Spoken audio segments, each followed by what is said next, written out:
Yeah, well, Queensland's political geography does tend to distort these sort of outcomes. And of course, because Queensland is the only state without an upper house, it means that the impact of these sort of swings is increased particularly.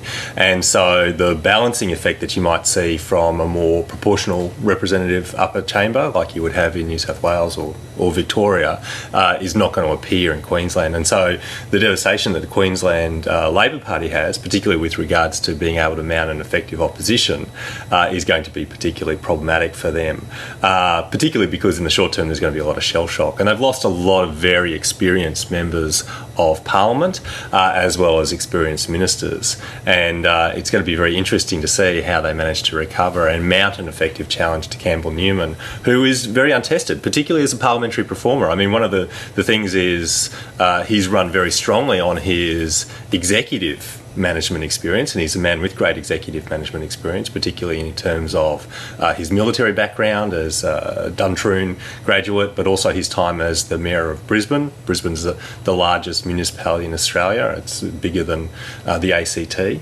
But he's not been a parliamentary performer. And being a parliamentary performer, being the Premier, being at the dispatch box, being challenged by an effective opposition, is a totally different skill set, and it's very interesting to see how he will perform.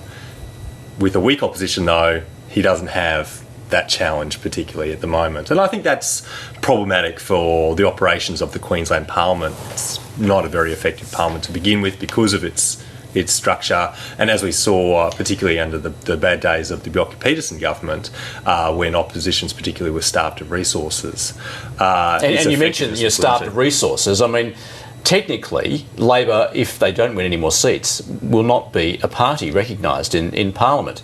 So it makes it very difficult. Or will, as Kim Landers just mentioned, perhaps allowances be made because they will be the only opposition group there? Sure, but even if allowances are made, I mean, every member of Parliament is going to be doing double duty on portfolios. So the capacity to really oversight a new government, a government that has some very interesting internal divisions within it between the old core of the Liberal Party and the rural constituency there, is going to be very limited.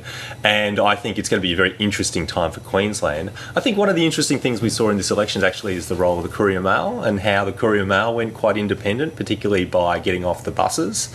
And I think we're going to see a new media activism, particularly from the Courier Mail and the Brisbane Times, in being a bit of the oversight that we're going to. So they'll be the proxy opposition, will they?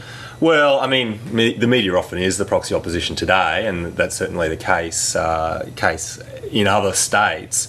But they have considerably more resources than the ALP. I mean, the silly thing, of course, is that the ALP, are getting 30-odd% of the vote. They are a major political party, but just because of the political geography of Queensland, they're going to be denied party status in Parliament.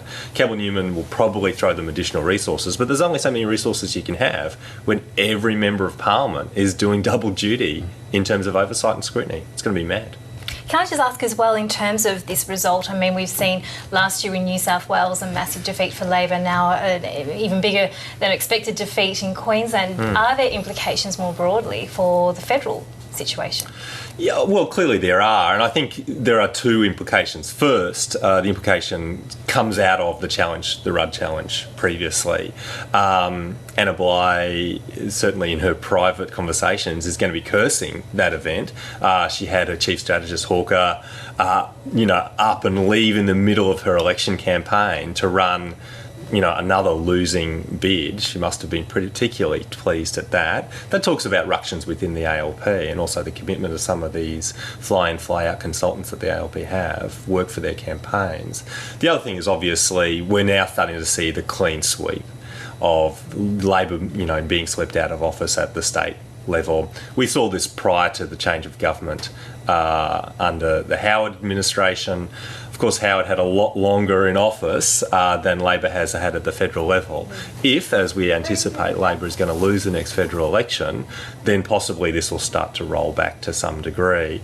Next year, we'll see the first of the Liberal National Coalition type governments go to the polls in Western Australia, and that I think will be a very interesting election to watch to see if there's a pullback, particularly in the context of federal politics. Now, what sort of precedent has the fact that Campbell Newman was drafted from outside Parliament, never sat a day in Parliament? Does this mean we're going to see more of this in the future, perhaps even in the opposition, that they will need an opposition leader of quality, and perhaps they won't be able to find one if they're only got to choose from 6 or 7 members? Well, that's very interesting. I mean, I think that they will choose from someone within the parliamentary branch. I think they have repudiated that model so publicly during the election campaign and the period before that they can't then adopt it themselves.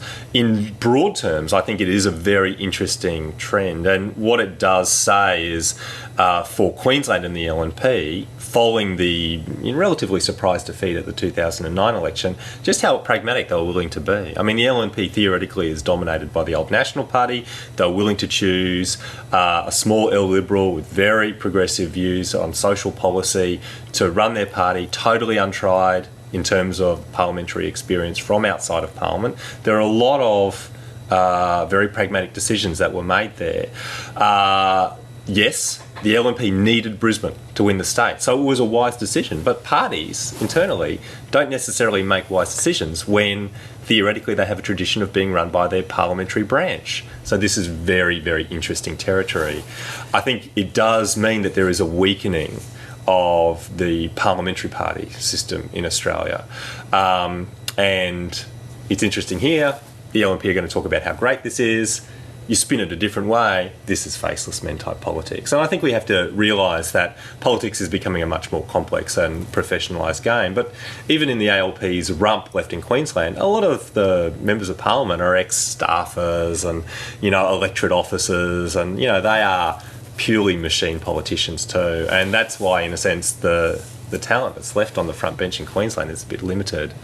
But Julia Gillard is not going to take any solace at all in this. I think the interesting thing is Katter's party. Katter's talking this up.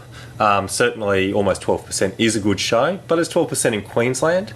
I don't know whether he'll be able to project that out of Queensland, and certainly a lot of his support is clustered around his heartland, which is in, the most rural and regional part of Queensland.